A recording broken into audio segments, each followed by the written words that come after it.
Evening, ladies and gentlemen. Welcome. You're fine to JC Baseball Replays here on JC Sports Replays. Mostly baseball these days. We've played one NHL '94 game on PlayStation 5 on the channel. That was a lot of fun. Actually, we played a couple of games of the playoffs there, and then we've played one football game of Strat-O-Matic football, where we forgot to play defense during a Pro Bowl between the 86 and 88, I believe, six packs. But otherwise, it's pretty much action, PC, and strat, mostly strat.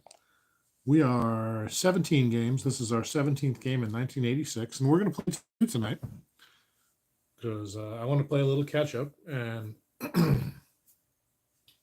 just have a good old time. I'm not sure why this isn't live. Let me see what's going on here. Did I lose the internet? What's going on?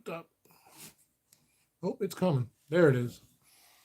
We are live from Memorial Stadium in Baltimore on Wednesday, April 9th, 1986, to watch a game of baseball be played between the visiting Cleveland Indians and the hometown Baltimore Orioles. All right, that's enough of that. That's kind of fun, though.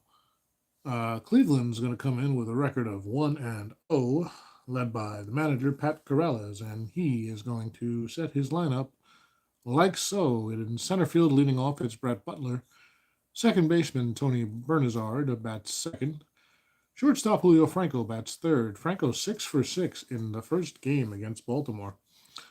Andre Thornton will play designated hitter and bat fourth. Mel Hall bats fifth and plays left field. The third baseman, Brooke Jacoby, bats sixth. It's Pat Tabler at first, batting seventh. And right field, Joe Carter, batting eighth. And the catcher, Andy Allenson, batting ninth. We have a good night for baseball here in Baltimore. The singles are 3-9, and the homers are 20/14. So left-handed ballpark homers are automatic. Yep. On the mound for the Orioles, making his first start of our replay, is Neil Heaton. In 86, Neil went 7-15, a 4.08 ERA, and 29 starts, 201 innings, 201 hits and 199 innings, walked 81, struck out 90, and let 26 jacks leave the stadium, probably mostly against left-handers, if we were guessing. On the mound for the hometown Orioles, it's going to be Mike Bodiger. Bodiger 14-12, a 4.70 ERA in 33 starts. 218 innings pitched, 214 hits allowed, 74 walks, which is pretty good, 175 strikeouts, which ain't bad, and 30 homers, which is not good, but not the worst in the league.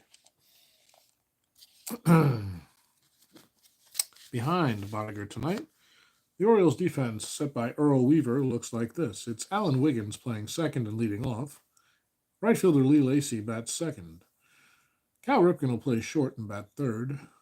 The first baseman, Eddie Murray, will bat cleanup. Juan Beniquez makes his first start of the season, designated hitter. Mike Young is in left and bats sixth. John Shelby, the center fielder, bats seventh. Behind the plate, it's Rick Dempsey batting eighth, and Jackie Gutierrez plays third base and bats ninth. So since we're playing two tonight, folks, we're going to go ahead and get this game started. We just need the holds. Bodiger is terrible at holding guys on, a +5, and Dempsey 0. So holding on Indians, it'll be a +3, +1. Neil Heaton has a neutral hold rating of 0. He's working with the catcher Allenson, who's a +2. So there'll be a 0, -2 after the hold deductions. So buckle up, folks. Oh, we have the wrong colored die there. That's a red. We need 2 orange dice for the Orioles. Hold on. Getting old, and they look like the same color to me when I took them out of the box. Here's another stadium I have, so to speak. It's a Yankees custom cigar box made by another fellow on Facebook whose name I do not recall. I've had this for about 3 years now. And, of course, we have the Michigan and Trumbull. This has been my dice storage box, obviously. And, of course, we have the Michigan and Trumbull Yankee Stadium, which is just beautiful and I really love. That's a recent addition to the collection. When we get some more room, we might get one for each stadium, some of the classics, but we need a lot more room for that. We live in a small house, folks. So it's going to be Brett Butler leading off. Boddicker done with his warm-up pitches. Butler bats left. And Boddicker from the windup. How about a 1-8 to start the game? A grounder down to third. Gutierrez is there, and he fires to Murray to retire Butler in time for the first out. It'll bring up the switch hitter Tony Bernazard, or Bernazard, as I said when I was about 12. Actually, I guess 13. This would have come out in 87, so I actually would have been 14 when I got this set. But I started playing with the 85 set in a friend's house. That's what got me hooked. Prior to that, we actually played a lot of APBA baseball on the IBM PC Junior before actually getting into the cards and dice games. So Bernazard bats left against Boddicker. He waits for the pitch from the right-hander. That's a 1-5 against the righty. And a single right up the middle to center field. Shelby will field it and throw it back in, but Bernazard's on at first. Stealing-wise, he'd be a 16, but against this particular Orioles battery, he'd be a 19, so he's going to try to get a lead. 2-5 or a 12, no automatic catches. How about a 9? So he's a 12. He'd be a 13 to steal. That's not bad. But Julio Franco's coming up, and we're going to let Franco hit. As I may have mentioned in the pregame, Franco was 6 for 6 in the first game of this series. A big reason Cleveland took home the win. So Boddicker set, takes a look at Bernazard. How about a 1-8 to Franco? That's on the ground to short. Uh-oh, he should have gone for it. It's to Ripken. He fields it, flips to Wiggins, and on to Murray at first. A 6-4-3 inning-ending double play. And Boddicker gets out of the first.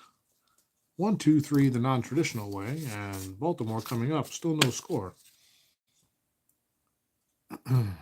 Neil Heaton will take the mound. He will face Wiggins, Lacey, and Ripken. Here's the switch-hitting speedster Alan Wiggins leading things off. Batting right against the lefty Heaton. Something to keep an eye on, folks. Heaton is a 6 POW and Boddicker is 7. How about a 2-4? Grounded down to short. Julio Franco is there and fires to first baseman Tabler. Wiggins retired by a step. Here's Lee Lacey. Lacey, a right-hander, batting second against the lefty here. Playing right field today. How about a 4-9 against the right-hander Lacey? Single 1-6 or a line out the third. That's a 7. That's a line drive, but right into the glove of Brooke Jacoby for the second out of the inning. Here's Ripken. Cal yet to bat today. I don't remember what he did in the first game. Whatever he did, they lost, so it couldn't have been great. How about a 3-3 against the left-hander? That's a ballpark single. Right-handers are 1-9 today. That doesn't count. And that's right at the shortstop, Franco, for the third out. A 1-2-3 inning for Heaton. We go to the second with no score. Hope you guys are having a good Tuesday evening. This Strat-O-Matic stream is brought to you by Extra Cab, Cabernet Sauvignon with a dark color and a good flavor. That's a $15 bottle of wine, folks. That's one of our regulars for Italian food night, which is what we had tonight. I had the penne arrabbiata with meatballs, and it was delicious. We need some players out here. It's going to be Boddicker back to the mound for the second, obviously, and he's going to face 4-5-6 Thornton, Hall, and Jacoby. Here's the right-hander, Thornton. Boddicker delivers. A 2-8. A fly ball to center. Shelby is there, and there's one away. We'll bring up Mel Hall, batting left. How about a 2-9 against the right-hander? 1-1, 2-2 to 20. Hall tomahawks this one out to the right center field gap. It bounces around a little bit. 2-9, that's... Okay, the 2 is going to be a double, so... Pardon me, Lacey cuts it off, gets it back in. Hall will stop at second with a stand-up double. And one out, Hall will be on second. Only a 6-second success rating, so he's going to stay there. Hey, Sports Time Machine, how you doing? Oh, I need a lunch break. Well, thanks for tuning in, man. This is game one of a doubleheader tonight because I want to play a little catch up and get this season moving along. Because I'm already having a hankering to play some other games and some other seasons, so I don't want to get bogged down here. Well, Jacoby's going to come up. Folks, if you're watching, subscribe to Sports Time Machine. Good friend of the channel, very supportive, and a good broadcaster in his own right. Better than me, I would dare say. But everybody's better than me, folks. I'm just having fun. It's not about who's good, who's bad. It's about having fun together, playing the games we love. Well, maybe it's a little about who's good and bad. I want to get better at it. In any case, shut up and play the game. Mel Hall on second, one out. Here's Jacoby. How about a 5-6 right-handed? Strikes him out. Boddicker took something off. Jacoby was out in front, and there's two down for Pat Tabler. Tabler batting right. I don't know why in my brain he was a left-hander before I picked these cards out again, but whatever. Probably because he was a high average hitter, and I associate that with lefties a lot of the time. So Tabler, the right-hander, waits for the pitch with Hall in scoring position and two down.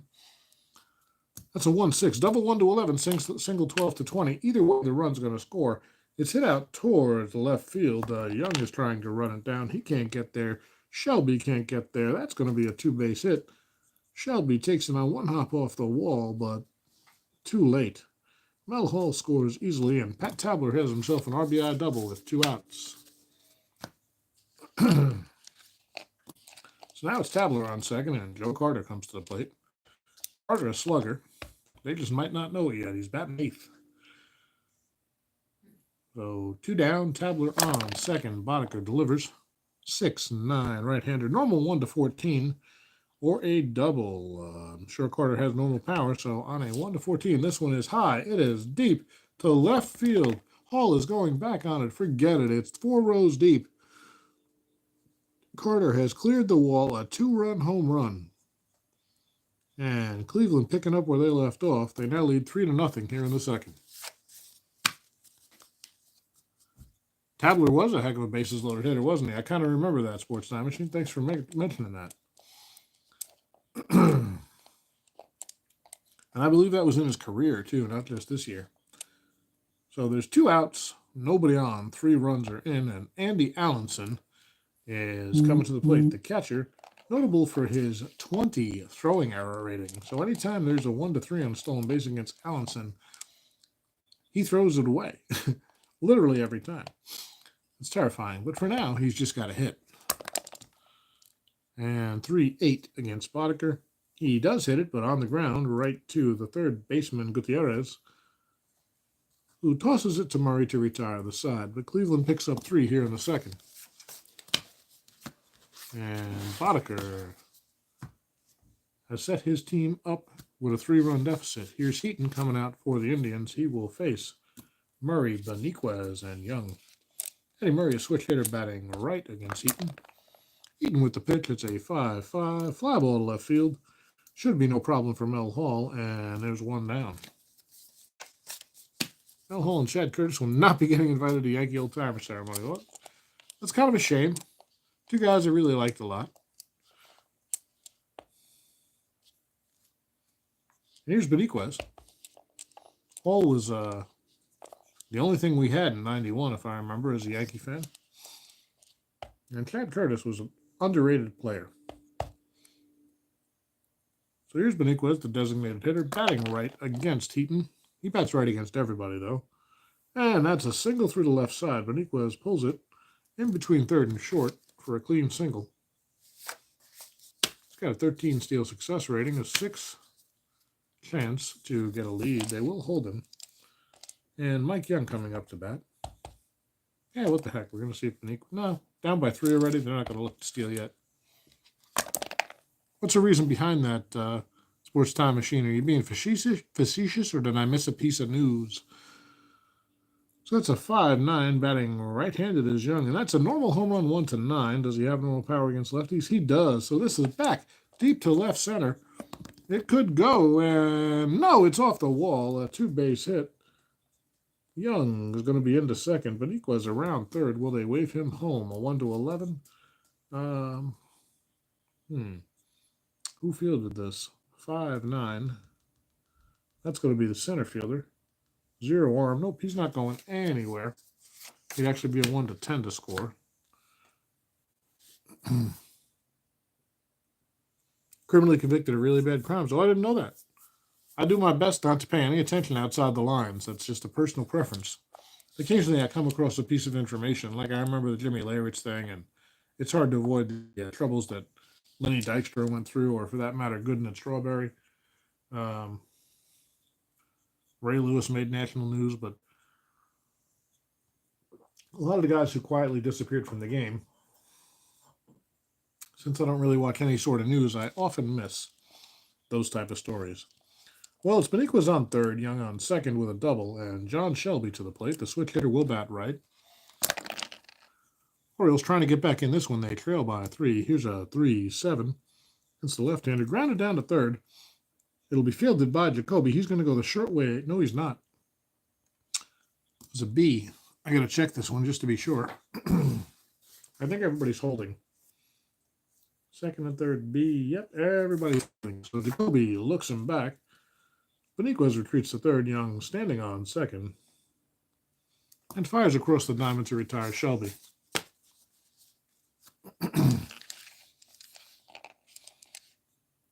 It's a shame that so many athletes get into trouble like that, but they're only human, I guess. So I wonder if the cross-section is higher or lower as to guys who get into some kind of criminal trouble, guys with substance abuse problems. I'd imagine that if you go back decades, it's probably about the same as the regular population. They're just people with one kind of special talent. So second and third now, 2 down, and here's Rick Dempsey, the right-handed catcher, with some pop in his bat. About a 3-10 against the lefty. Ballpark single for a righty. That's a 1 to 9 here in Baltimore tonight. And that's through for a base hit. Both runs will score.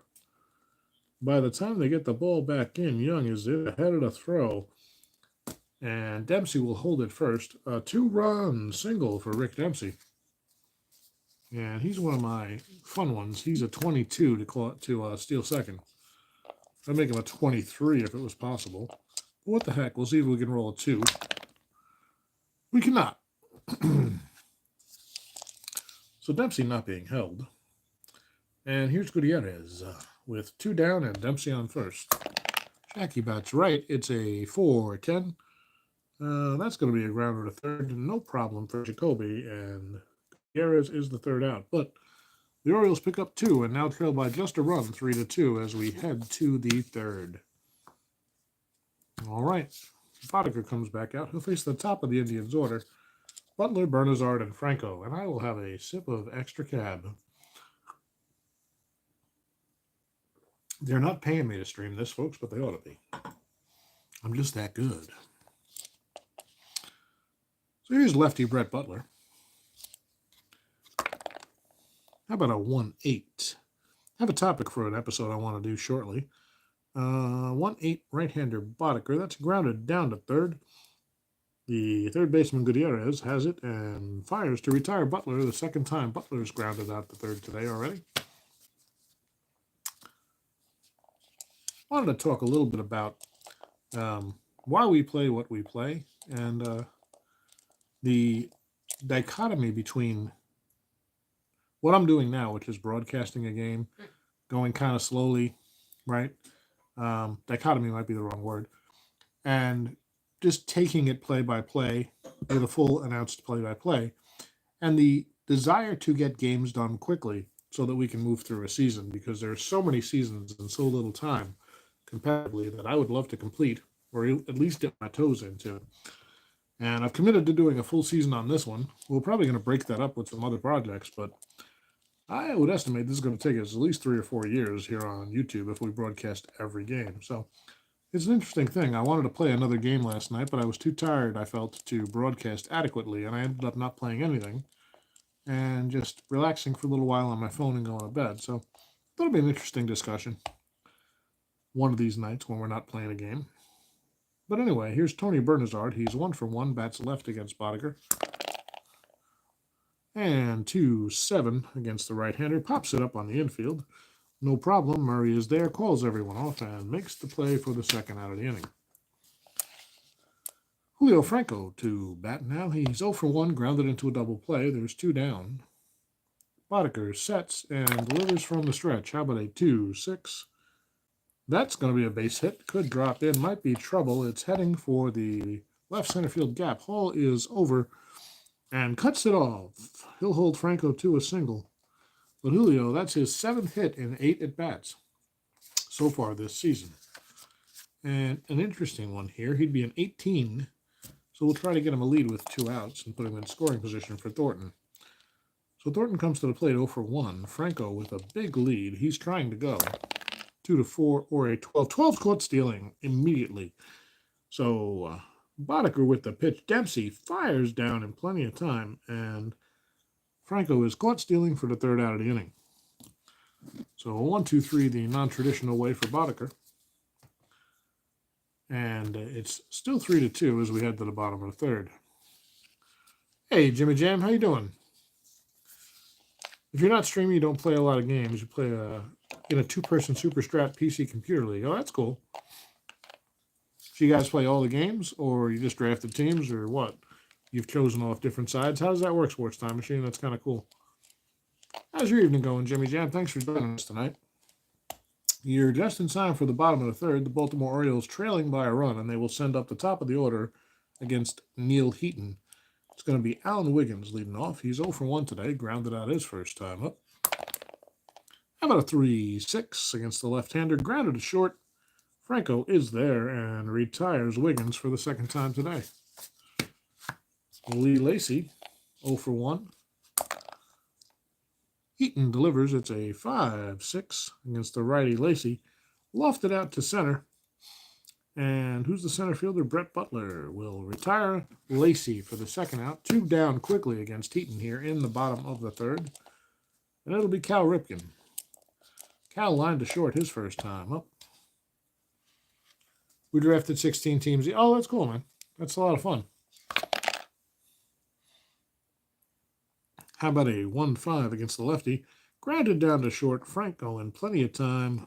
Ripken not really motoring down the line, and he's retired. 1-2-3 here for Heaton in the 3rd, and maintains that 1-run lead for Cleveland. So it'll be Thornton, Hall, and Jacoby, and we'll keep it moving, folks, because we're playing 2 tonight. Boddicker to Thornton, 1-10 against the right-hander. Another grounder down to 3rd.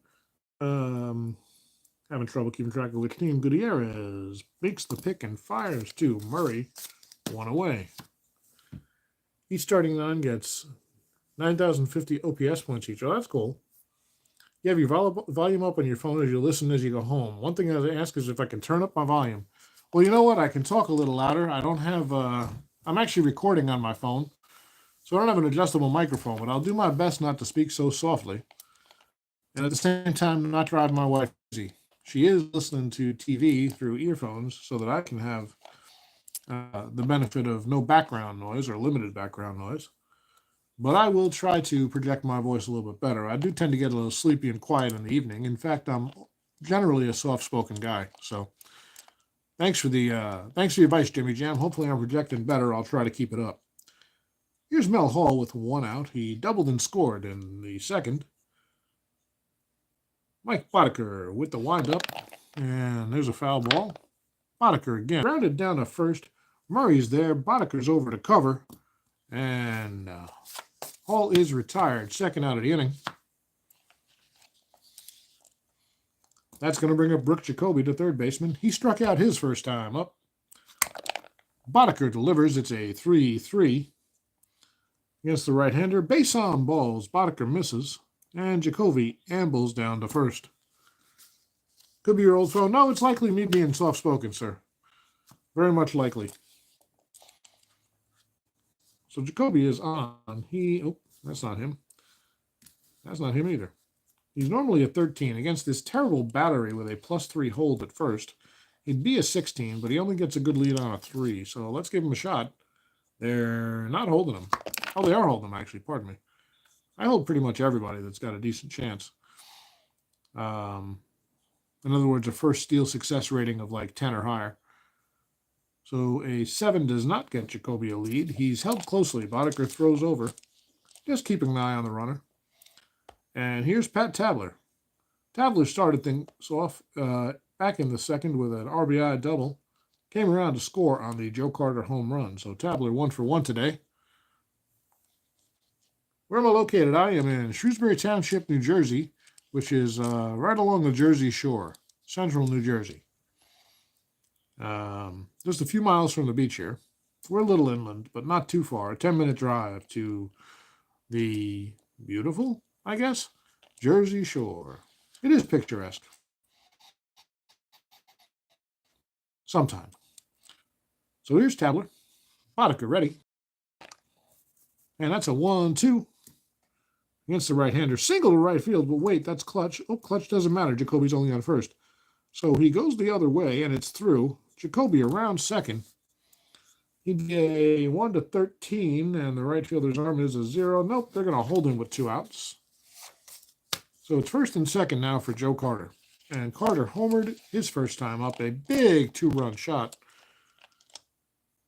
If you don't hold your runner +1, and if 2 outs, another +2 adds up. Yes, it does. That's an extra 15% chance of being safe. So Joe Carter, Jacoby not being held second. 2 down here. Boddicker wants to be careful with Carter, but he also doesn't want to load the bases. How about a 1-9 against the right-hander Boddicker? Boddicker jams him, and that's popped up on the infield. Ripken is over, and they're in time to make the play. That's the 3rd out, so 2 left for Cleveland. We'll go to the bottom of the 4th. The Indians hanging on to a 1-run lead. I'll bring up Neil Heaton to face Murray, Beniquez, and Young in the bottom of the 4th. Eddie's 0 for 1, flew out to left his first time up. It's only Central Jersey if you live south of the Driscoll. Hey, Chris, what's up, man? Good to see you. Saw you sub today to the channel. Thanks very much for that. It's nice to see you, man. We ought to get together and play some Strat one of these days. So here's Murray, nobody out. The Orioles trying to make up a 1-run deficit. It's a 4-10 against Murray. Right. The grounder down to third. Jacoby's there and fires to Tabler at first to retire Murray. So 1 down, and here's Juan Beniquez, the designated hitter. The banker's math. That's fair. That's fair. I do often think in percentages, but I'm also an old D&D player, so most of my math is based on figuring out THACO. So Beniquez 1 for 1 with a run scored today. He scored the Orioles' first run back in the second. He'll try to get something going here in the second against Heaton. That's a 1-7 against the left-hander, and he lays off for ball 4. Heaton walks Beniquez, and Juan is a 13 to steal. 0 chance there. The last time we didn't steal with him. And, well, last time Mike Young doubled, actually, so maybe we'll stick with that plan. You need to clock in. All right, Sports Time Machine, have a good rest of your shift. Thanks for hanging out with us on your lunch. It does sound like a plan, Chris. I agree. So, Beniquez on first, 1 out. Here's Mike Young. Heaton deals. It's a 5-5 against the Young batting right. It's a fly ball out toward left. Mel Hall has plenty of room and makes the catch for the 2nd out. Beniquez back to first. And maybe now we'll try Beniquez with 2 outs, huh? See if we can get him in scoring position for Shelby. So Shelby comes to the plate. He's 0 for 1. He grounded out his first time up. And Beniquez trying to get a little bit of a lead. He needs a 6. He'll be caught automatically on a 10. That's a 9. No lead for Beniquez. And Shelby's back in the box. 1 ball, no strikes. That's a foul ball. 1-1. Getting ready to deliver again. Left-hander to the righty batting Shelby. Fouls another one off. That's 1-2. Shoot. How about a 4-6? Grounded down to short. Franco's there. Will flip to Beniquez. Goes the short way. 4 1/3 out of the inning. So Shelby technically reaches on a fielder's choice, but nothing doing. 1 left for Baltimore in the 4th. We go to the 5th. The Indians 3, the Orioles 2.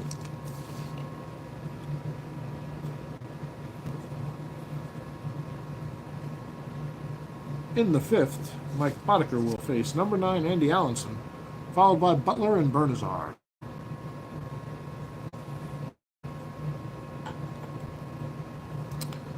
So here's Allenson. He's 0 for 1.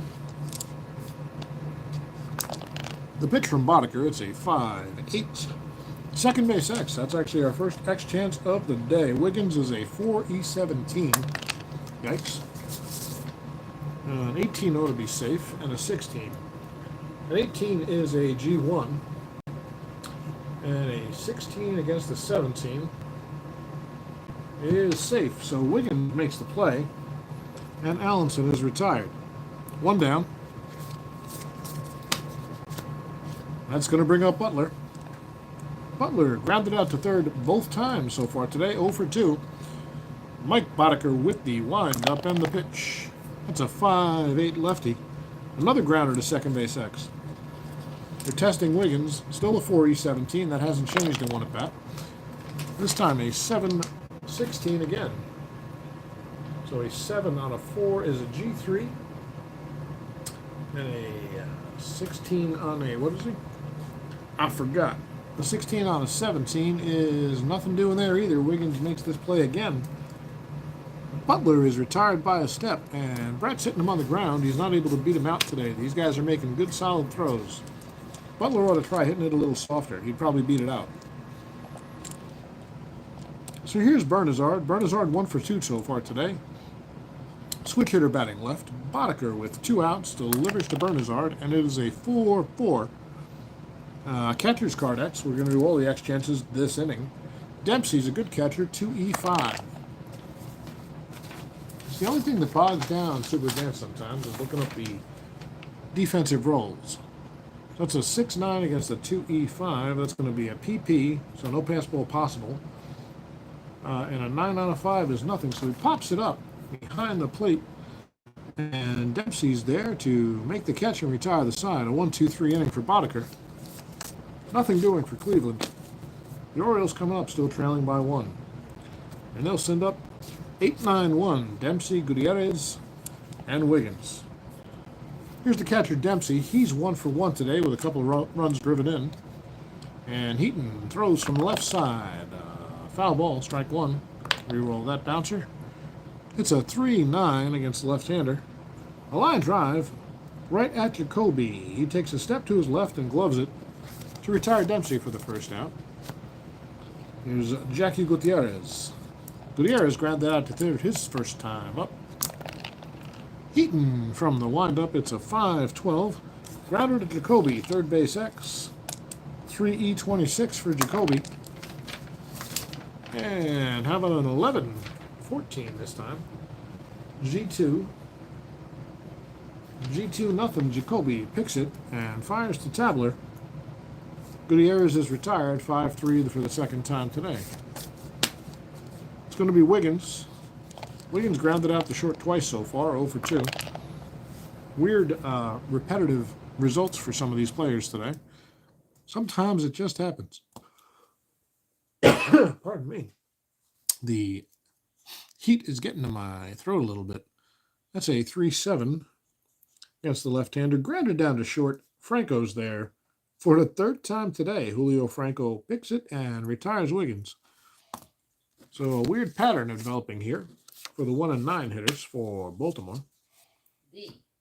Always retired by the same combination play. We'll head to the 6th. The Indians with a 3-2 lead, and Boddicker comes back out to face Franco, Thornton, and Hall, the 3-4-5. Here's Julio Franco. He's 1 for 2 on the day. Grounded it in double play and was caught stealing, so hasn't had good luck. How about a 2-2 against the right-hander? This one's grounded to second. Wiggins is there, and Franco's retired. 1 away. This is not Boddicker's inning, is it? Nope, he's not fatigued till the next inning, possibly. Here's Andre Thornton. Thornton 0 for 2. 3-8 against the right-hander. Pops it up on the infield. Ripken waits and makes the catch to retire Thornton for the second out. Here's Mel Hull, the convict, apparently. I didn't know that. Mel, 1 for 2 today. Doubled and scored a run back in the second. And it's a 6-10. Grounded again to Wiggins. Takes his time and flips to Murray to retire Hall. So 1-2-3 again for Boddicker. He's retired 7 in a row now, and here come the Orioles trying to make up that 1-run deficit. It's going to be Lacey, Ripken, and Murray, 2, 3, 4. The neighbor's dogs are barking. Something must be going on outside. I'm sure it's not Strat-O-Matic, though, so pay no attention. A couple of weeks till pitchers and catchers, folks. I think less than a couple of weeks now, so I can't wait. Lacey 0 for 2. Heaton from the left side to the right-handed Lacey. That's a 1-8. Home run 1-7 or a fly ball to right. So Lacey goes the other way with this one. Tries to poke it out. Does he get enough of it? No. That's going to be run down by the right fielder Carter. And Lacey is the first out. I'll bring up Ripken. Ripken 0 for 2. Liner to short and a ground out to short. How about a 110 against the left-hander? This is a ballpark single. 1-9 here in Memorial Stadium on a nice night. And another liner to short for Ripken. That's 2 down. We'll keep it moving for you, folks. We got 2 to play tonight. Eddie Murray batting right against Heaton. The switch hitter Murray is 0 for 2 on the day himself. How about a 4-7? And what did I say he's doing? Batting right. Murray lays off, and that's a walk. So Murray's on with 2 outs.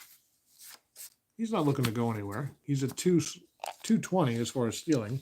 But with 2 outs, they'll let Juan Beniquez try to do his job. Beniquez is a 300 hitter in 86. He's 1 for 1 today. How about a 6-8 against the righty Beniquez? A fly ball to right. Carter is there and retires the side. 1 left for Baltimore. They still trail by 1, and we head to the 7th. By the way, that was Heaton's first potential fatigue inning. I am told that prior to 2000, it's POW +3 for a maximum, so Heaton could conceivably complete this game without fatigue if he doesn't get in any real trouble. Thanks to Alex for some useful tidbits and reminding me of the Super Advanced rules. He tells me what I do right, but he also tells me what I'm doing wrong or misinterpreting.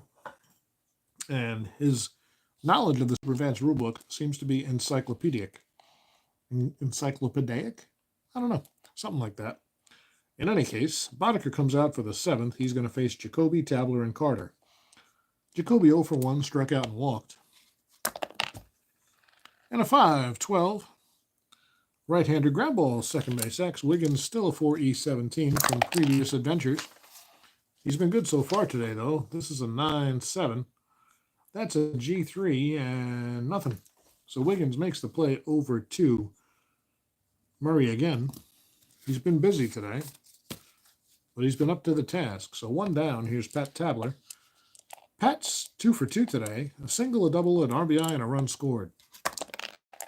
Boddicker deals 2-7. Well, he's going to be 2 for 3. That's grounded to Ripken, who's about as sure as they come, a 2E14. That's a 6-3 for the second out of the inning. And here's Carter. Carter homered back in the second, drove in 2, and then lined out to short his second time up. He's 1 for 2 officially. 2 outs here, and Boddicker pitches to Carter. Joe waits. It's a 3-11. Ballpark homer. Look out, folks. Right-handers 1-14 tonight. Well, that's long gone for Joe Carter. Uh-oh. A big home run. Goes about 440 feet. His second homer of the night and adds 1 to the Indians' lead. They now lead 4-2. Boddicker might start to show a little sign of fatigue here. He'd, in fact, have to give up 2 more hits or walks this inning to be tired. And Andy Allenson comes to the plate. Allenson is grounded out twice, 0 for 2 on the box score thus far. Boddicker with the pitch. It's a 1-9, grounded to short. Ripken's there, fires to Murray, and Allenson is retired. Allenson's got a little bit of kick. He was motoring down the line there, but whoops, should be a run there. He's retired all the same. Cleveland picks up 1, they leave none, and now they lead 4-2. So Neil Heaton comes out for the 7th. A possible fatigue inning for him if he gives up 3 base runners via hit or walk. And that'll bring up Mike Young. Mike switch hitter, batting 1 for 2 tonight, a double and a run scored. How about a 4-7? He's batting right. And Young lays off. That's a base on ball. So there's the first of those necessary 3. He's got some speed. He'd be a 15 to steal second. They wouldn't mind getting him in scoring position here. He needs a 4. He gets a 5, so no good lead. They're holding him close, so Young on at first. The throw over by Heaton. And Shelby steps in back into the box. He's 0 for 2. John Shelby, a good center fielder, occasional power, a 2-6 against the lefty. Pops it up on the infield. Franco is over by second and makes the play for the first out of the inning. That'll bring up Dempsey. Rick's 1 for 2, drove in both Oriole runs thus far. Young on first, 1 out. A 4-10. Grounded down to third. Jacoby fields it. Fires to Bernazard at second and on to first. The 5-4-3 double play. It's a ground ball third base A if you're keeping score at home, folks. So 1-2-3 the non-traditional way for Heaton. He holds on to a 2-run lead. We head to the 8th, and it'll be the top of the order for the Indians. Butler, Bernazard, and Franco. Here's Brett Butler. Lefty has 0 for 3 today, grounded out 3 times. Boddicker will try to keep it on the ground. 4-6. Nope, in the air this time, out toward right. Medium deep. Lee Lacy roams over and retires Butler for the first out of the inning. Here's Bernazard. He's 1 for 3. How about a 110 against the right-hander? Double 1, single 2 to 20. Tomahawked out toward left. It's cut off, and they will hold Bernazard to a single. So Tony's on first. 1 down.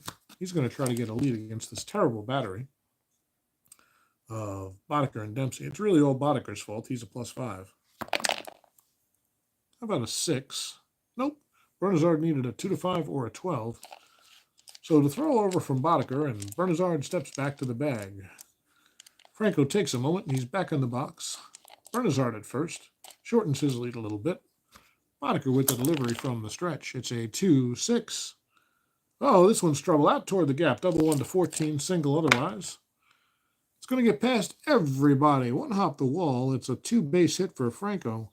Bernazard wasn't sure if it was going to be caught. Took his time. He'll stop at third, so it's second and third now. And Boddicker's 1 hitter walk away from being done. They'll play the corners in against Andre Thornton. They're not looking for a bunt, but they would like to cut off the extra run and keep it to a 2-run game. So Bernazard at third, Franco at second. Here's Thornton, 0 for 3 today. And how about a 4-7? A base on balls. So Boddicker afraid to come over the plate there, and Earl Weaver's seen enough. Mike's going to be done for the day. So Boddicker, when it's all said and done, goes 7 and third. He gave up 1, 2, 3, 4, 5, 6, 7, 9 hits, 2 homers. Runs yet to be determined because he's got 3 guys on base that he's responsible for. How about walks and strikeouts? 0 for 1, 1 and 1. How about 2 walks and 1 strikeout for Boddicker? He's given up 4 runs so far. It could be 7 before this is all said and done. We'll see who they bring in to relieve. Let me just get the cards settled. Ken Dixon, the next designated starter for Baltimore in the finale of this series, I believe. Well, they're trailing by 2. There's 3 in, and Mel Hall, the lefty, coming up, followed by righties Jacoby and Tabler. So let's look for a lefty, because Hall struggles against lefties. It's going to be Brad Havens. Havens comes in. Try to cut things off here. They'd love a double play. They'll settle for a strikeout or a pop-out.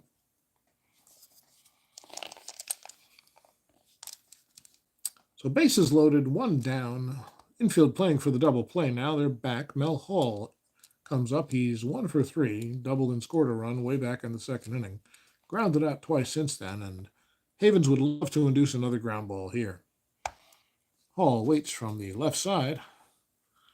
Now, Red Sox fan, welcome to the exciting 1986 broadcast here. The bases are loaded for Cleveland. Top of the 8th inning. They already lead by 2. And Brad Havens has come on to try to get out Mel Hall. He looks in for the sign. Gets one he likes, and from the stretch. How about a 3-12? Ground ball, second base. That could be two. Wiggins scoops it, flips to Ripken at first, who turns and pivots, fires to Murray in time to retire Hall. Hall was motoring, but it doesn't matter, and they get exactly what they need here to get out of trouble. A 4-6-3 inning-ending double play. Cleveland leads 2 and leads by 2 as we go to the bottom of the 8th. Earl Weaver bleeds a big sigh of relief there. Heaton's going to come out. He's pitching pretty well. Hasn't allowed a hit since, well, God, since the second. Probably just jinxed him. He comes out for the 8th, and he'll face Gutierrez, followed by Wiggins and Lacey. So here's Jackie Gutierrez. Everybody go subscribe to Al Red Sox Fan. He's been around forever, one of the starters. One of the founders of the sports board game and PC game simulation movement here on YouTube. A very, very good guy and a nice supporter of our channel. Thank you, Al. It's good to see you. Hope you're having a good day and a better evening. So here's Gutierrez to lead things off. He's 0 for 2. Heaton delivers, starting his 8th inning of work. It's a 4-4 fly ball to center. Butler is ranging over. He's a 2-3, very solid defender. And how about a 6-8? 6 on a 2, that's an F2. And an 8 on a 3 is nothing for center field. So Butler makes the catch. Gutierrez retired for the first out of the inning. They have to get something going here. It's Alan Wiggins coming up. He has grounded out to shortstop 3 times today. Julio Franco has become his personal nemesis. And Neil Heaton, second in line on that Alan Wiggins most wanted list. So here's Wiggins batting right. Maybe that's the problem. But he won't turn it around against the lefty, and it's a 6-10. Hey, he grounds this one to third. He goes a little wider this time, pulled a little better. But Jacoby will make the play over to Tabler, and Wiggins retired for the second out. So Heaton doesn't care if you're batting left, batting right, batting upside down, or switch. He's getting you out today, folks. He's living up well past his advanced billing. Here's Lee Lacey with 2 outs. Lee is 0 for 3. He's popped it up and flied out twice. One of the few guys to get the ball in the air. Doing good, Al. Thanks. Good to hear. So 2 down, and Lacey trying to get something going, extend the inning here in the 8th. It's a 3-8 against the left-hander. Grounded down to the shortstop. Franco is there. Over to Tabler. Another 1-2-3 for Neil Heaton. And he will probably come out for the 9th. The way he's pitching. If he does, he'll face the heart of the order, Ripken, Murray, and Beniquez. But first, the Indians have a chance to add to their lead. They lead 4-2 and will go to the 9th. Haven's not going to play against the righties.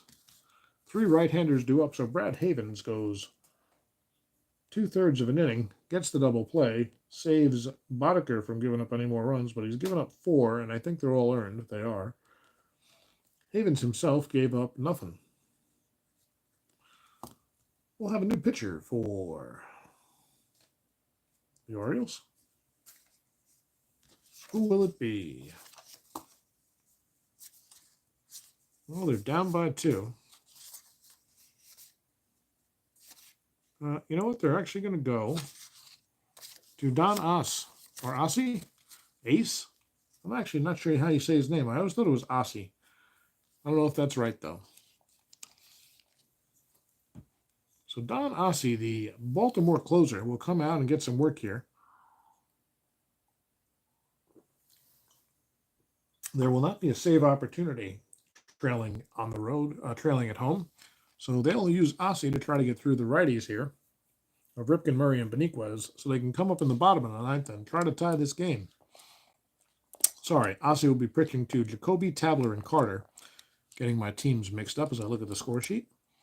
So here's Jacoby. He's 0 for 2, walked and struck out. Ossie with his first pitch is a 4-6, and that could be trouble already. Triple 1-3 single.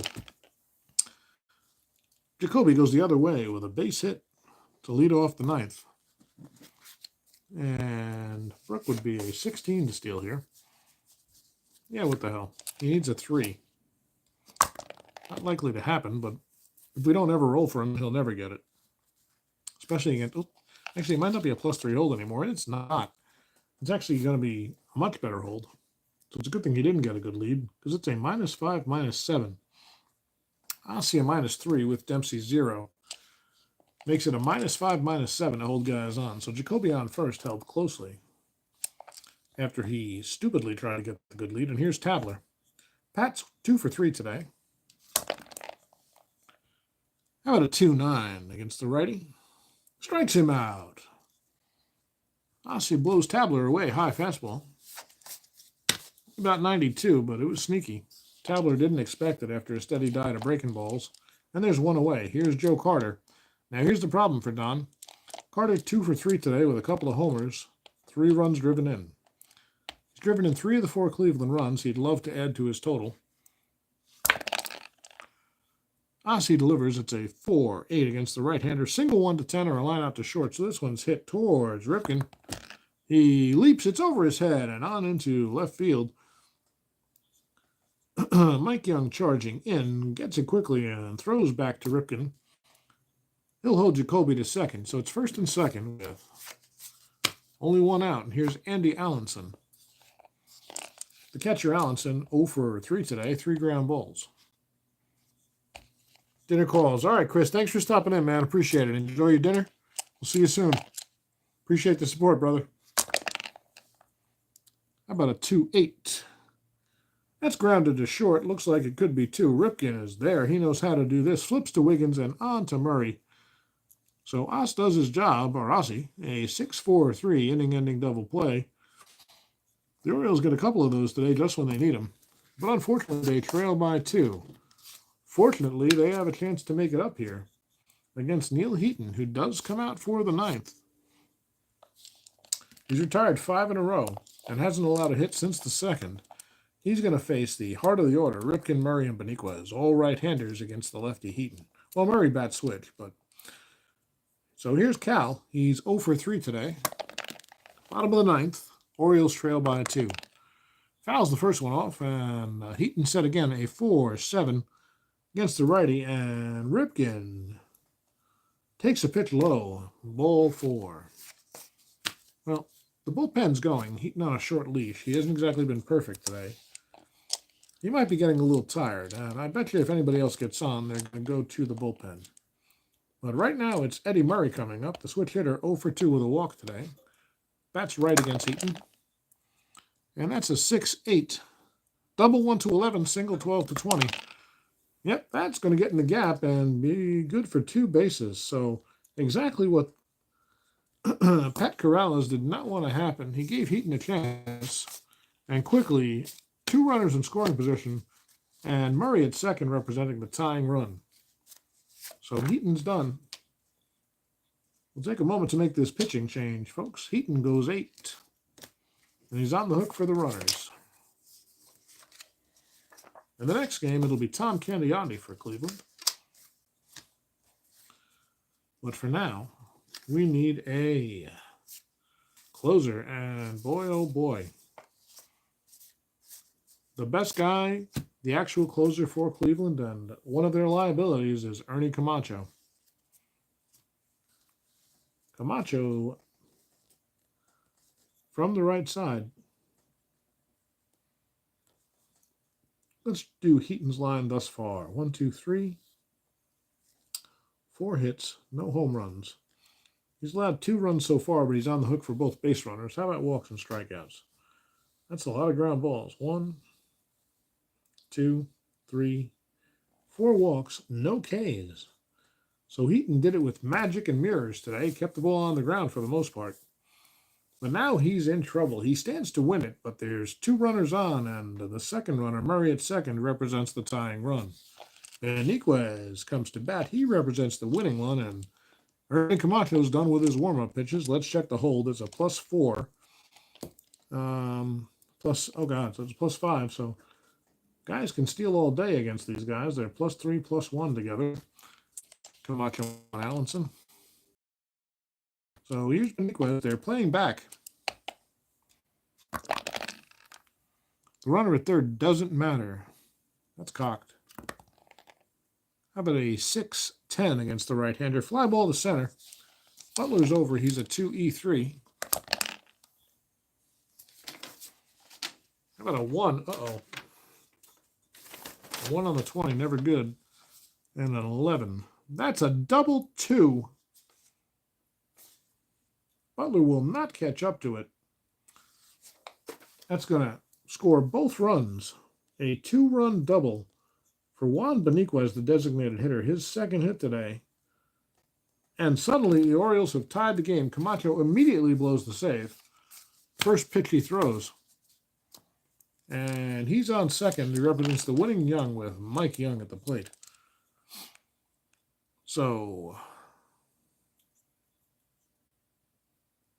is the outfield in here? I forget the rule. Is it only at third or is it second or third? Outfield in. If anybody knows, chime in. Otherwise, I'm just looking it up really quick. It doesn't come up that often with a guy on second. There it is. The strategy used with attention wording was on third base. And okay, only works for a sac fly. So, nope, the outfield's not in. They're playing back. They're looking for 1 out here. Mike Young, so far 1 for 2. Double and a run scored. He also walked. That's left against Camacho. His first time batting left today. Camacho deals. It's 2-2. Strikes him out. Camacho gets the first out of the inning. And that's a big strikeout. That'll bring up John Shelby. Shelby batting left. First time he's gotten into that today. 0 for 3 for John. That's a possible wild pitch. Camacho 1-10. No wild pitch. We'll re-roll the 6s. How about a 1-8 against the right-hander? Pops it up on the infield. Tabler makes the play, and that's 2 down quickly. So all of a sudden, it comes down to Rick Dempsey, and I think we're going to see a pinch hitter. And this might be an easy decision. Yep, it's going to be Freddie Lynn. So Dempsey's day is done at catcher no matter what happens, and Freddie Lynn will pinch hit. Lynn was taking the day off today against the lefty, but nice to have him on the bench.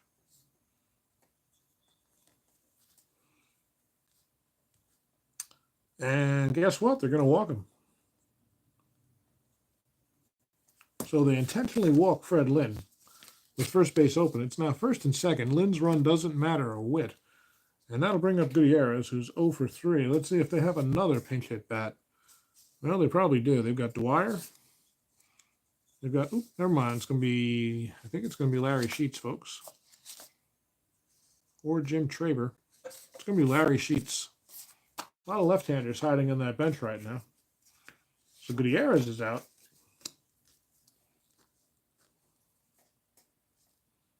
And Sheets will come in to pinch hit with the runner on first and second. The second base runner, Beniquez, representing the tying run. And Camacho, who's already blown the save, gets ready to deliver to Larry Sheets batting left. Camacho from the stretch. First and second, 2 down. It's a 6-9, left-handed, and he walks him. Well, that's not good, although it's better than a base hit. It'll load the bases, and there's nobody to put any more Orioles. Now he has to throw strikes. And it's going to be Alan Wiggins. And I think that's probably going to stand. Let's see. Wiggins has grounded out 4 times today. Maybe it won't stand. Nope, they've got somebody who could play second. The question is, are we going to go with Dwyer or Traber?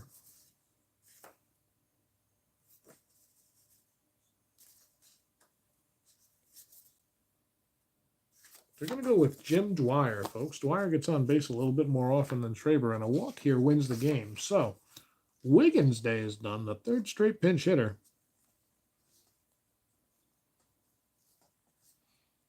And it's almost, you got to wonder if they'll go to the lefty here. Let's see if anybody's available for the Indians. Got it. Oh, you got Scott Bales, who's actually a reverse lefty, or Brian Welkers. I think they're going to go with Yeah, Camacho not looking good. They're going to go to Brian Welkers. It's a tough name to say. So Camacho's day is done. He gives up the 2 runs and blows the save. And the Welkers will come out to face Dwyer, maybe. Hold on. All right, so that was the last batter there. I'm not worried about how many innings Camacho went right now. Welkers comes out. Let's see if the Orioles will counter. Will they give up Dwyer for a right-handed batter? They might. They could go Juan Bonilla.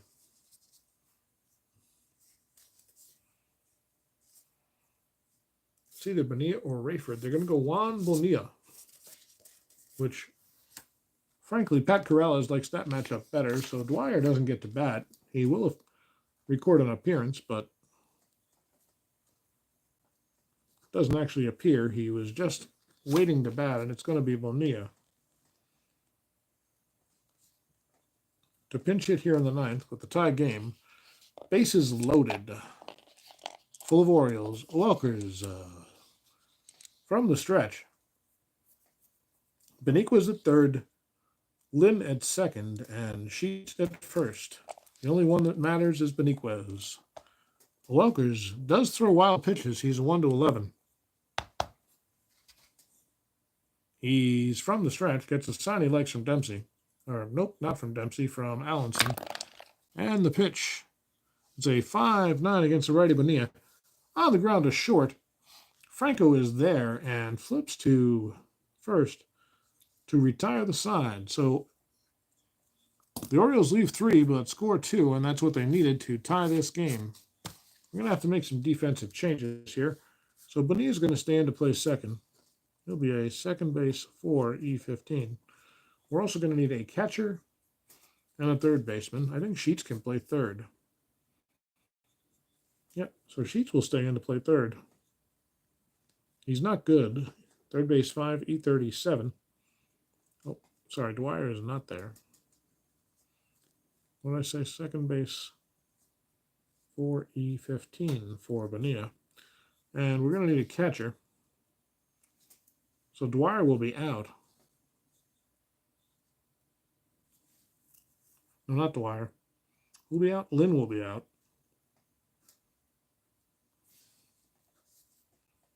And we'll have a backup catcher come in. So let's see who that's going to be.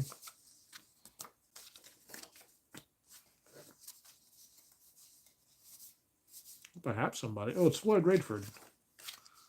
It's going to be Rayford. He plays third, but he also plays catcher once in a while. And they're pretty much out of players. They made all their moves there in the 9th inning trying to win this one. And they did tie it, so they didn't lose it.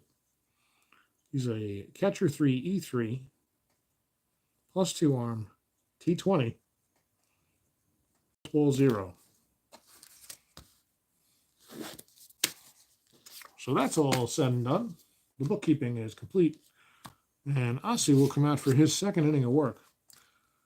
He could win it now if he holds him here and the Orioles can score again in the 10th. So we thought this one was going to be over. Now we've got a ball game, folks, because Cleveland had no closer to speak of. Camacho did record 20 saves in 86, but he definitely didn't do it easily. And here's Butler. Butler 0 for 4 so far. Ossie to deliver. How about a 2-8? That's the right-hander. Pops it up on the infield. Ripken calls for it and makes the play. 1 away here in the 10th. Here's Bernazard, 2 for 4. First we say we're going to play 2, and we go to extras in the first one. The Dave Gardner special, that's a 4-7 against the left-hander. Double 1 to 6 or a fly ball to right. This one's pulled out toward right field.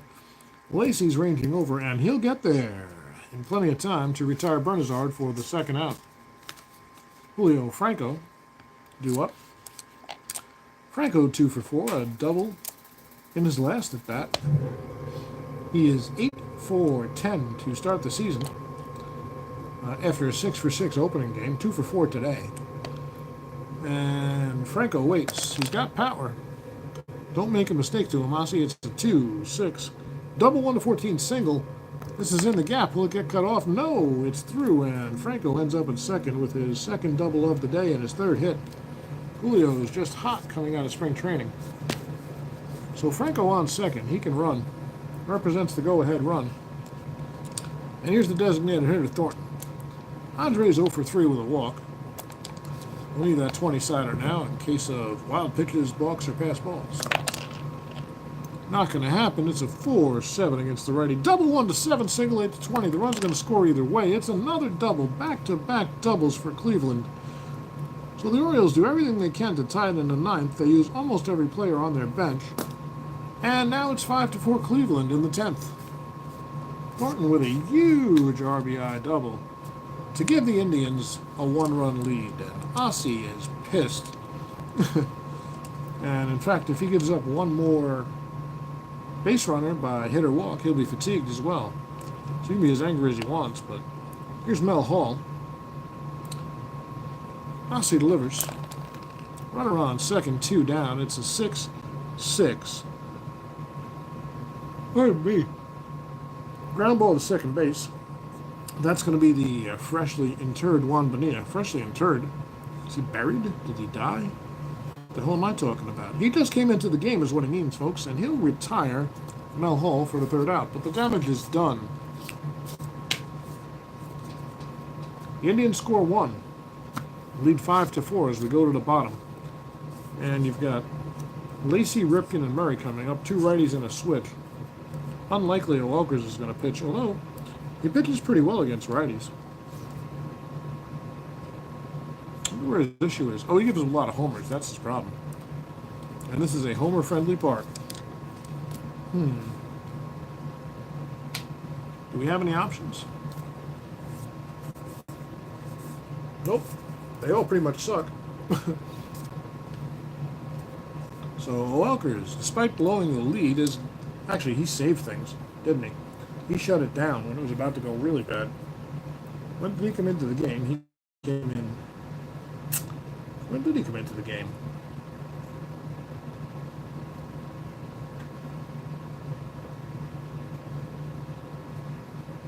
It's what happens when you rush.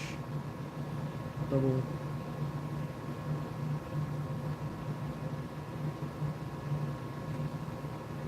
I believe he came into the game to pitch to Sheets.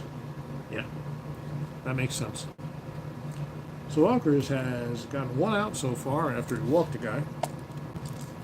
And here's Lee Lacy. The Orioles now down by a run. Lacy 0 for 4. The lefty deals to the righty. It's a 6-9. Normal power home run. What did we say Welkers' problem was? He gave up 13 homers. 13 homers in how many innings, Brian? 13 homers in 69 innings, and he's got a straight homer on 6-9 against righties. Lee Lacy goes yard to lead off the 10th and tie this game for the Orioles. And Pat Corrales can't believe it.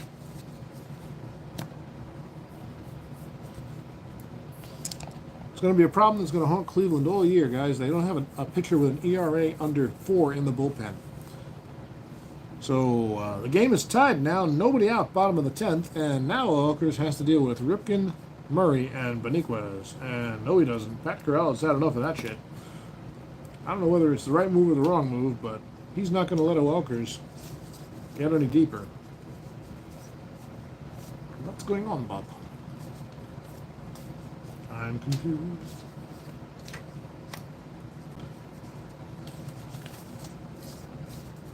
He's going to go to... Is he going to go to him? Or him? Or him? I don't think it matters. He's going to go to the guy on the top of the stack. It's going to be Rich Yet. They all suck, folks. They're not... No, they're pretty terrible. They all have ERAs in the high 4s and low 5s. For a bullpen, that's awful. So Welkers is done. And reliever's not going very far for anybody today. For that matter, when did Camacho came in? He came in there. Not doing a good job of keeping my score sheet. Oh, he came in there. Shit. Really? No, I don't think... I'll figure it out later. It's going to be Yet. So Yet will face Ripken. Cal's 0 for 3, a run and a walk. How about a 1-10 against the right-hander? Ballpark single for Cal. That's going to be a 1-9. And nope. That is the third ballpark single chance for Ripken today, and the third time he's lined out to short. So one away. Here's Murray. Eddie's got a double in 3 tries, a run scored, and a walk. Yet delivers. Murray batting left. That's a 1-7 against the right-hander. It's a single up the middle. So Eddie's on. The Orioles would like to pinch run. I don't think they have anybody left. Well, they have Jim Traber. He's the only guy on the team slower than Murray. So Murray is going to be held on first. Let's see the hold, just out of curiosity. Never mind, he's a -6. Shut up, everybody. Juan Beniquez coming to the plate. Beniquez 2 for 3 today. A run scored, a double, 2 runs driven in, and a base on balls. Murray at first represents the go-ahead winning run. There's 1 out. And yet the right-hander delivers a 1-3. Ground ball to first. That'll be fielded by Tabler. He'll flip to Yet to retire the second out of the inning. But Murray moves to second. So Murray in scoring position now for Mike Young. Mike has a hit today. He's 1 for 3, doubled and scored a run. Also walked and struck out. Young batting left against Yet. Yet from the stretch. Winning run on second. Here's the pitch. Possible wild pitch. And Yet is a 20. Automatic wild pitch. Holy cow. Eddie Murray moves down to third base. And if that happens again, folks, this game will be over. So Murray at third. 2 down. Here in the 10th. It is tied at 5. The winning run 90 feet away, and Young waits for the pitch from Yet. Well, got a bouncer. Hold on. 5-8. Batting left. Ground ball, second base, X. Uh-oh. Who's playing second? It's Bernazard. He's 3-E-19. Is he holding anybody? Nope. Runners at third. So Bernazard, a pretty pedestrian fielder, right up the middle there. Pretty average. 3-E-19. And 19 is going to be good for G1, I'm sure. But what about the 11 on the E19 for the second baseman, Bernazard? No error. So Bernazard makes the play, and that will retire the side, folks. We're going to the 11th. Both teams score a run on the 10th. And we're going to have some more baseball. Because I said we're playing 2 tonight. It is already 7:47. Folks, I'm going to give you full disclosure. We're not playing 2 tonight. I'm going to change the title of this one because I can't stay up till 10 o'clock and get to work on time tomorrow. But we'll be done with this game about 15, 20 minutes ago. So here we are in the 11th. We've run out of places to score this game. So we'll run into the runs column. And it's Jacoby, Tabler, and Carter. Ossie's gone 2, and that's all they're going to let him go. They're going to need some long relief here, and let's see who comes in for Baltimore. It's going to be Rich Bordy, right-hander. So I don't have Ossie in there. I'm doing well with the scoring today, I'll tell you. So Ossie goes 2. Here's Bordy. This holds a +1, along with Allenson's. Oh, no, this is Baltimore. I'm sorry. So it's a -1. -3 should any Indians get on base. Here's Jacoby leading things off. He's 1 for 3 with a walk today. Bordy's ready. He delivers. It's a 3-2 against the right-hander. Line out to third, no problem. For the third baseman. Who the hell's the third baseman at this point? Sheets. His first play of the day, and there's 1 away. Here's Tabler. Tabler batting 7th, but he's got a couple of hits today. Also drove in 1 and scored 1. How about a 5-9 against the righty? Tabler strikes him out. Big pitch for Bordy. It's the second out of the inning here. Bordy is the pitcher of record, and right now so is Yet. And here's Joe Carter with a chance for heroics. Carter, 2 homers today, 3 for 4 total. He's driven in 3 of the 5 runs for the Indians. Bordy waits. Gets a sign. into the windup. How about a 2-8? Pops him up on the infield. Going to be no problem for Ripken. He makes the play, a 1-2-3 inning here in the 11th for Rich Bordy. We'll go to the bottom of the 11th. Baltimore coming up trying to win it.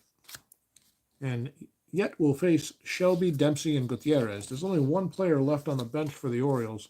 It's Jim Traver. He's got some power, but you have to be careful where you pinch hit him because he can only play first, left, or right. And he plays them terribly, by the way.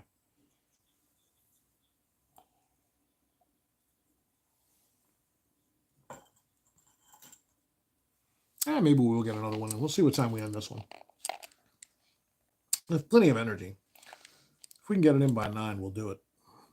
So here's Shelby. John is 0 for 4. Yet with the pitch, it's a 5-2 to the left-hander batting Shelby. Ground ball, second base, X. That's going to be Bernazard again, 3E19 for the Indians. Got a jumper. Bounced right into my lap. How about a 5-7? 5 on a 3 is a G3. And an E19-7 is nothing. Bernazard makes the play. And Shelby is retired. Well, that'll bring up Floyd Rayford, who's in at catcher for Dempsey. First at bat of the day for Rayford. He waits from the right side for the pitch from Yet. About a 1-7. Fly ball to center, no problem for Butler. 2 away. So 2 quick outs here in the 11th for Yet. I don't know we're going to score the rest of them. We might have to go to another column.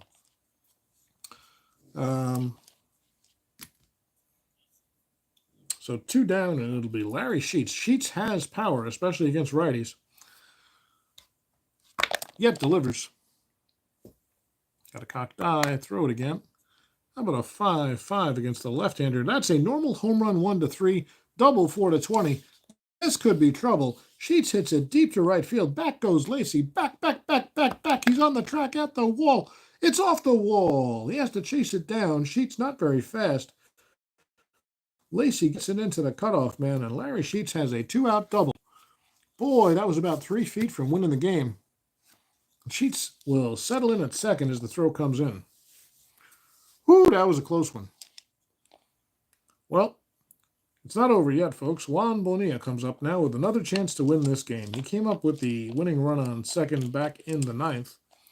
He has that chance again here in the 11th. He's playing third base.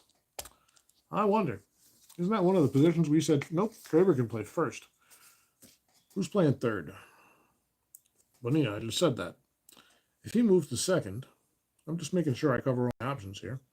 Who the hell's playing second? Oh, no. Bonilla's playing second. Sheets is playing third. There's a turtle somewhere. Can Sheets play first?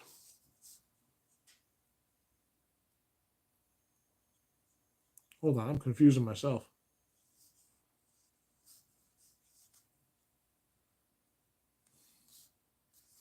Nope, it's not going to work.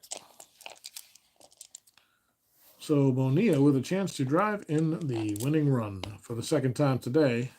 Yet looks in. Whoever the hell's on second, not far off. I think it's Sheets. Yep. Sheets staying close to the bag. He'll get a good jump on the pitch, though. He'll be running on the pitch. How about a 3-8 right-hander? That's a single to center. This is going to be a chance to win the game. It's no asterisks. Sheets of all friggin' people is a round third. He's a 1-8 runner. My God. A 40% chance to win the game right here. They have to go for it. Sheets is being waved home. The throw. In time! Larry Sheets is gunned down at the plate by Brett Butler. And that'll end the 11th.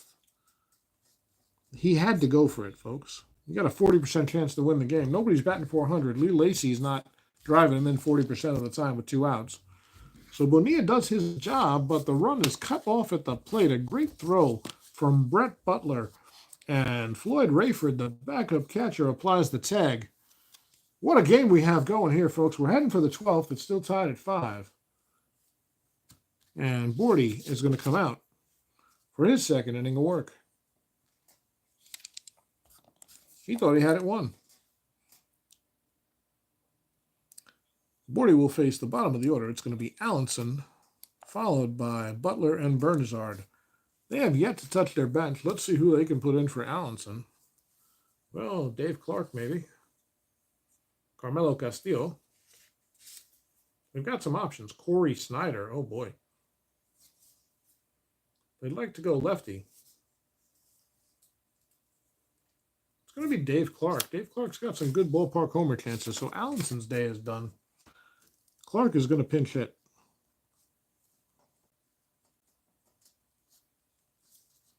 I'm sure I don't get overexcited and forget to record these things. You're out, the bench is over there. You're not kidding. Of all the guys they could have on, Larry Sheet's the slowest man in the history of Strat-O-Matic. I don't think anybody's worse than a 1-8 this season. And here is Dave Clark batting left against Bordy. Bordy into the windup and the pitch. It's a 1-10. Grounded back to Bordy. A nice chopper. He picks it and flips the tabler. Clark is retired, so Clark's going to have to be replaced, or in any case, we're going to have to bring a catcher in. Here's Brett Butler. The leadoff man for the Indians, 0 for 5 today. Bordy's pitch to Butler, a 4-9 against the left-hander. That's a single to center for Butler. That's Brett's first hit of the day. And Brett can steal some bases, so we got to confirm this hold. That's a +1, 0. So, yep, -1. He'd be a 16, and he's got a 2-6-12 chance of getting a lead. So he's going to do that. Bernizard steps in. He'll be batting left. And a 3. He's got the lead. Now let me just make sure. He's a 1-15. No, I'm sorry. 1-16 is Butler to steal. Way, and he's just in under the tag. Brett Butler steals second. Puts himself in scoring position. And he could steal third as well. He'd be a 13. He'd be a 10. Obviously not going to do that, but they're going to respect his speed and hold him. Also cut down on his chance of scoring by holding him close. So here's Bernizard. The problem is it opens up some holes. Bernizard 2 for 5 today, a couple of singles.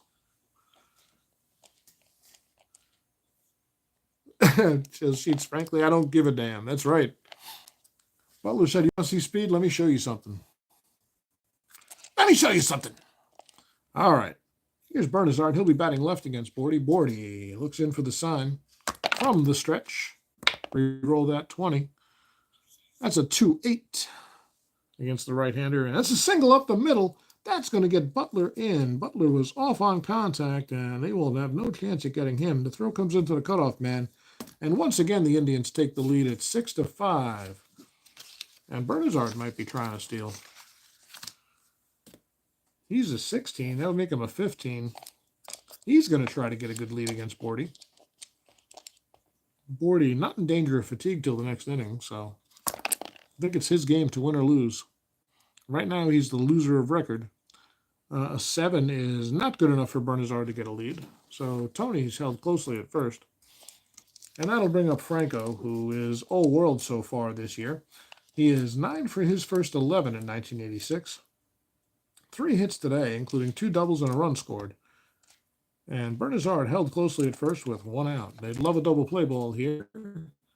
Bordy would like to induce the ground ball. They're playing for 2. Possible wild pitch. Bordy only on a 1. Nope. So we'll re-roll the 6s. And how about a 3-8? Ground ball down to third. The third baseman, who the hell is it at this point? Sheets is there. He picks it. Fires to, who the hell's the second baseman? Bonilla. And on to Murray, a 5-4-3 inning-ending double play. So once again, the Orioles get a double play in a timely manner. But once again, the Indians have scored a run and taken the lead. They lead 6-5 here in the 12th. The Orioles will be setting up 2, 3, 4, Lacey, Ripken, and Murray. And Dave Clark's day is going to be done. In at catcher will be Chris Bando. It'll take me a few minutes to sort these out after the game. So where's Dave Clark? He's there. Bando comes in. He's a catcher too, which is actually better than Allison. A +1 arm, also better than Allison. E2, T6, P4. All right, folks. The Indians trying to get this one put away. And the Orioles coming up. Yet stands to win it, and he's going to try to... Uh-oh. As soon as he gives up a hit or a run, he's instantly fatigued. He has no closer rating. So let's see if the Indians have anybody left with a closer rating. Nope. Oh, wait. Yes, they do. It's going to be Scott Bales coming on to try to close it out for Cleveland, a left-hander. But he's got that closer rating, so he'll immediately be a closer of 3, and that's exactly the number of outs that the Indians need to win this one. They've used pretty much their whole bullpen today.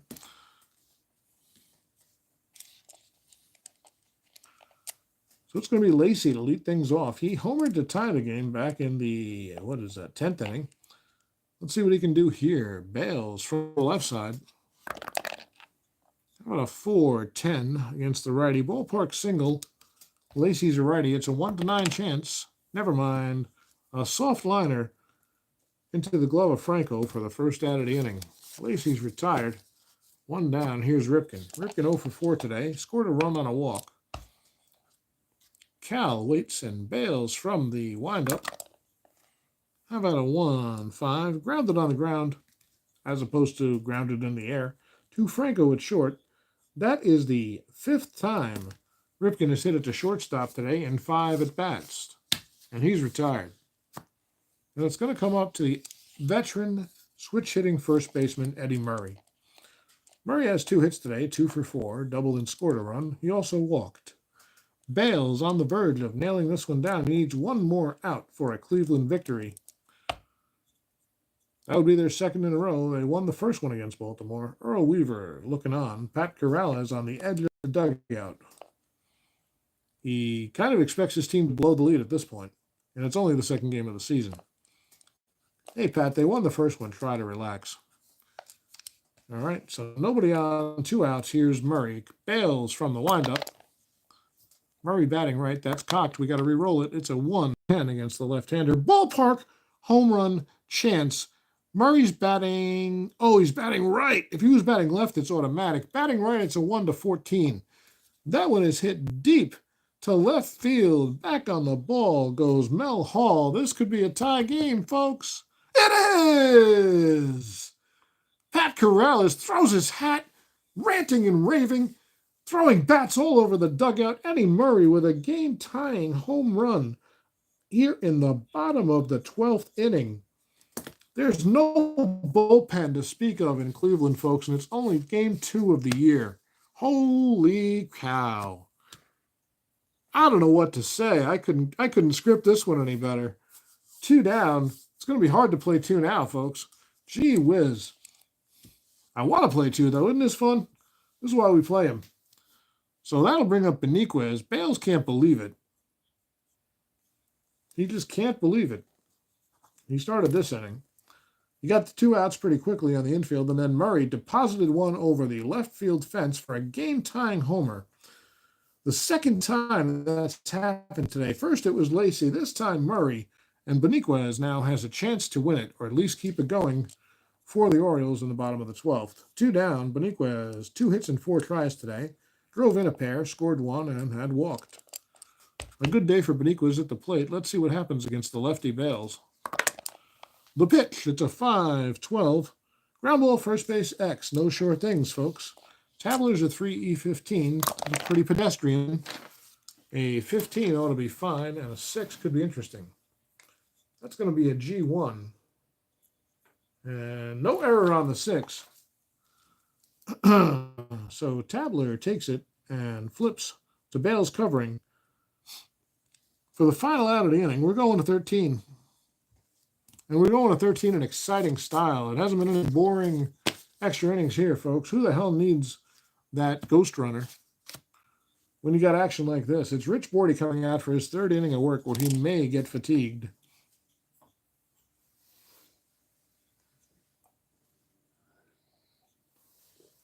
What's up, Dav? This might go 18. No need to play 2. You're right.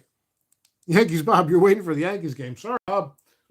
The Indians and Orioles want to steal the spotlight tonight, and they're doing a hell of a job of it. This is what happens when you have no bullpen. You never know.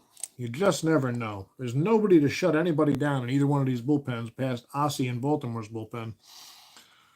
So here's Rich Bordy in his third inning of work. He's going to face Thornton, Hall, and Jacoby.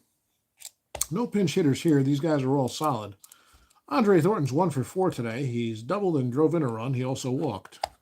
Bordy from the right side to the righty Thornton. About a 3-4 ballpark single chance. 1-9.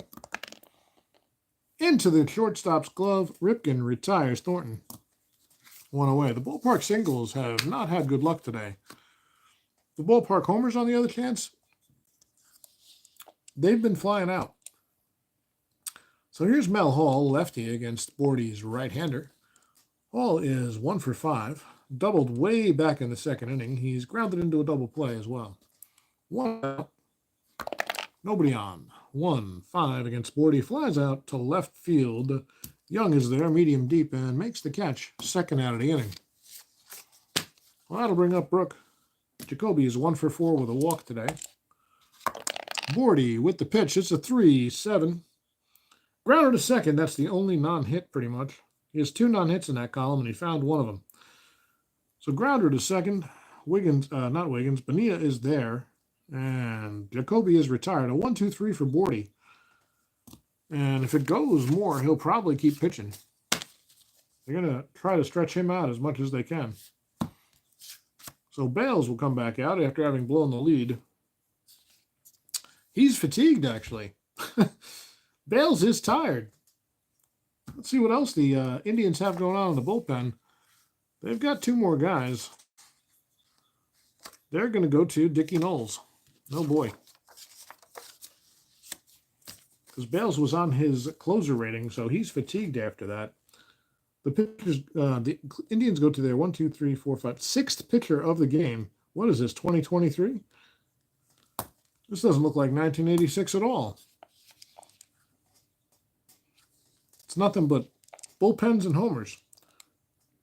So Knowles will come out. He is a -4 hold to go with, I'm confused, +1 for Bando, so that's a -3. So total of -5, -7. So the Orioles won't be trying to steal, long story short. They have a chance to win it here in the bottom of the 13th. It's Young, Shelby, and I'm not even sure who the hell's up there. Young, Shelby, and Rayford due up. So Knowles is ready from the windup to the left-handed batting switch hitter Young. How about a 5-3 fly ball to right? Carter is there, a 2-E-10. Pretty good fielder is Carter. How about a 16-13? That's an F3, nothing. So Carter makes the play, and Young is retired. Here's John Shelby. Shelby, surprising power. He's normal against righties. And he's 0 for 5 on the day. He'd like to change that right here. Knowles delivers. It's a 1-6. Grounded down to first. Tabler will take it himself for the second out of the inning. Well, that brings up Rayford, who cannot come out. He's the backup catcher and their only carded catcher right now, with Dempsey out of the game. So Rayford's going to hit no matter what. He's got a couple of ballpark homer chances in his 3 column. Got to roll a real high number, though. JC, how long have you been playing Strat? You started in 68. Well, I was born in 73, Bob, so not that long. I started playing Strat, I believe, in 1980. I want to say 85, with the 84 set was the first time I played. Friend's house. And my first set was this set, the 86 set, although the original one's long gone. This is the reprint from a few years ago. So, yeah, but I think we figured out it was 39 or 40 years because it's 2024, right? So, 39 years, yep. So here's Rayford. He's 0 for 1 today since coming into the game for Dempsey. And it's a 6-6. Strikes him out. We're going 14. I got to figure out where to put 14. I guess we're going up top.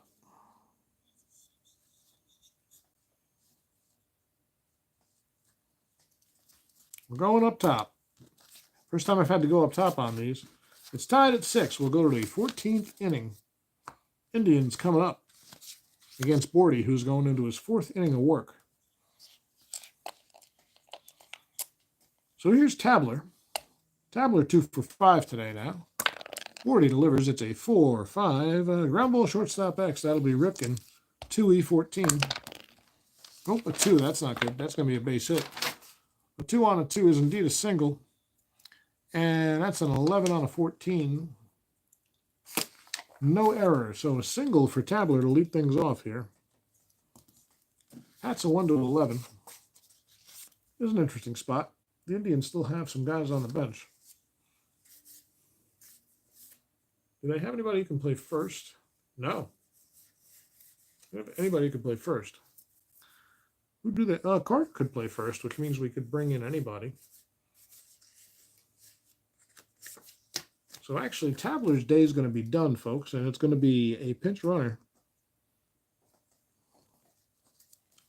That pinch runner will be Otis Nixon, the speedster. Nixon's running a rating of 1 to 17, and he also can steal a base. So Tabler gets on. Nixon pinch runs. Make sure I can see that. With the C. And Joe Carter due up. Joe Carter of the 2 home run variety today. It's an interesting question. Do you run Nixon? Of course you do. He'd be an 18 success, and he's got a 2 to 10 to get the damn lead. Of course you're running him. I don't think there's a damn thing Rich Bordy can do about it. Well, oh my God, I rolled the 1. So Nixon might be picked off. His second steal success rating is a 1 to 16, so he's got a good chance of getting back. We're going to throw this 20-sided away. Hold on.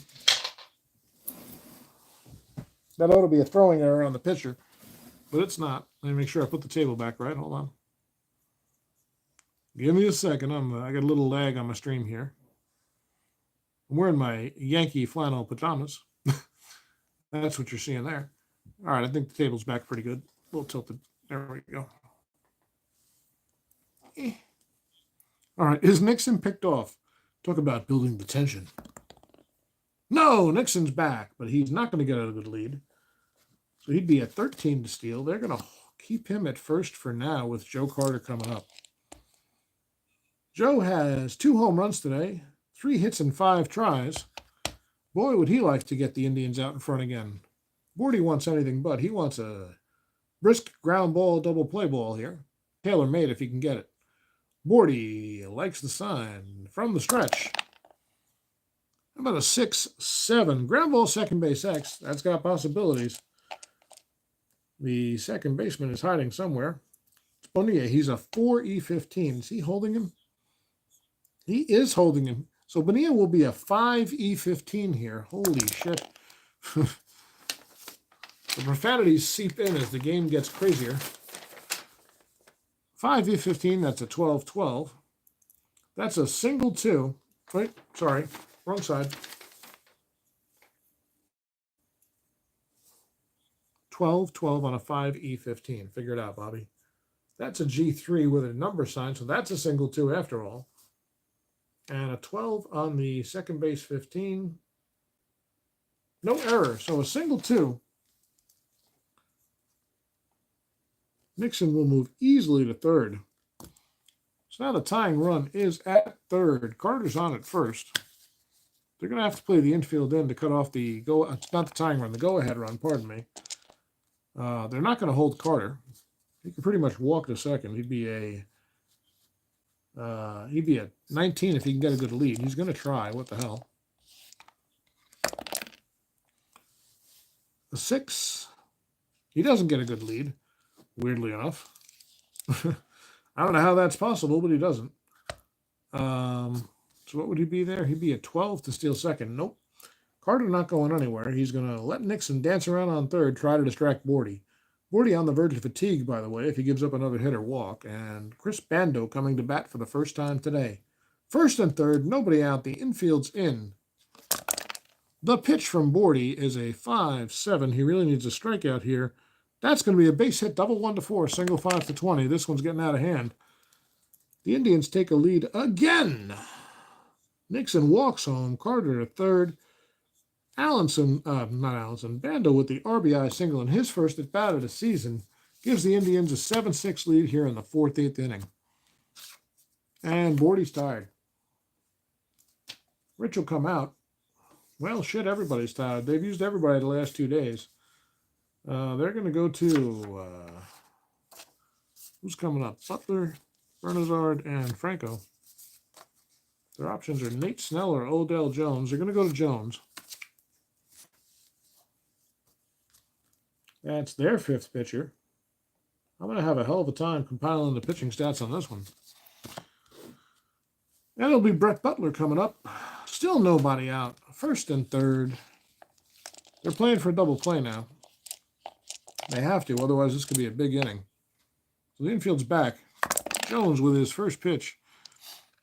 He is a 6-8. He's not fatigued, by the way. He did play the last game. Against the lefty Butler, that's a strikeout. First out of the inning, finally. Earl Weaver breathes a sigh of relief. He has somebody who can get somebody out. And here's Bernazard. Now they're definitely playing back for the double play. Carter on 3rd. Bando on 1st. Bernazard at the plate. He's got 3 hits and 6 tries.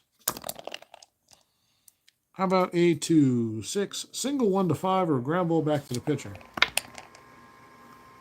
Ground ball back to the pitcher. He turns, fires to second. He will get Bando. They go on to first, but Bernazard beats it to first. Fielder's choice, and the run scores. So 2 runs are in now. Now they can't be tied on a solo homer. Bernazard on at first, and he'll try to get in a scoring position. 2-5-12 for the good lead for Bernazard. He's got a good lead. Going to make him a 1-15. He's caught stealing. My goodness. Could this game get any weirder? The 3rd out of the inning for the 2nd time today is a caught stealing, but the Indians score 2 here in the top of the 14th. And Julio Franco will still be at bat if the Indians get to come up again. But they have a 2-run lead, and Dickie Knowles will come out. Dickie Knowles. Well, that 2-run lead's actually big, folks. The 2-run lead's really big because Knowles does not have a closer rating. If he did, if it was a 1-run lead, he'd be fatigued immediately. He will only be fatigued if somebody gets on base. I want to see if they do have a guy with a closer rating if they have to go to him. That would be Frank Knowles. He'd be their very last pitcher. Wait, Frank Wills, pardon me. He would be their very last pitcher today. If nobody else would be going into the starters at that point. It's going to be Sheets, Bonilla, and Lacey against Knowles here in the 14th. The Orioles trail by 2. Larry Sheets, when did he come in? He came in there. I didn't record that for some reason because I'm being sloppy. Broadcasting and keeping score sheet, apparently difficult. So Sheets 1 for 1 today, a double and a walk, and 2 plate appearances. He waits from the left side. Knowles, look at all those ballpark homers on Knowles' 1 column. Pardon me, 4 column. Here's a 1-11 against the righty. Grounded down to 3rd. That'll be Jacoby. He will fire to whoever the hell's in for Tabler. Oh, wait, we don't have anybody in for Tabler. So Joe Carter's now playing first and Nixon's playing right. Let's keep it easy. He'll fire to Carter for the first out of the inning. That was the intention anyway. So here's Juan Bonilla, 1 for 2 today. He thought he had won the game, but the run was thrown out at home back in the 12th. Carter will take it himself to the bag. There's 2 down. And it comes down to Lee Lacey. Lacey 1 for 6 with a game-tying homer back in the, what was that, 10th? Back in the 10th. He is the final hope for the Orioles. They need a base runner to keep it going. They trail by 2, remember. Lacey waits for the pitch from Knowles. It's a foul ball. And how about a 3-7? That wanted to be a 3 no matter what. Lacey walks. Because why wouldn't he? And now Dickie Knowles is fatigued. And if you're Pat Corrales, you have no choice here but to go to Frank Wills. He's not taking any chances. Not that Wills is great, but at least he's got a closer rating. We've run out of places to record pitchers. This is the 7th pitcher of the day for Cleveland. The Orioles fans sighing and standing in anticipation. Lacey at first, he's being held. Is he being held? Or do they not care about him? They're not even going to hold him. He's a 13. He's got an okay chance of getting the lead. They dare him to steal. Ripken's all that matters. Cal Ripken, the shortstop, comes to the plate. He has hit the ball to short 6 times today. He's grounded out twice and had 3 possible ballpark singles and lined out to short all 3 times. Officially 0 for 5. At some point, he did walk and score a run on a Juan Beniquez double. But right now, it's up to Cal to keep this game going. Frank Wills, ready on the mound. Bando behind the plate, puts the sign down. Wills likes what he sees. Takes a look at Lacey. Lacey dancing around first.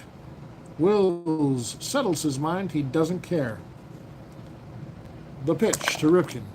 A possible wild pitch, 1-10. Gee whiz. It's a wild pitch. It gets away from Bando and Lacey down into scoring position.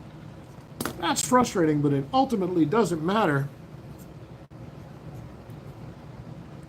Lacey's run will not matter. So he's in scoring position, but it's still Ripken at bat that matters.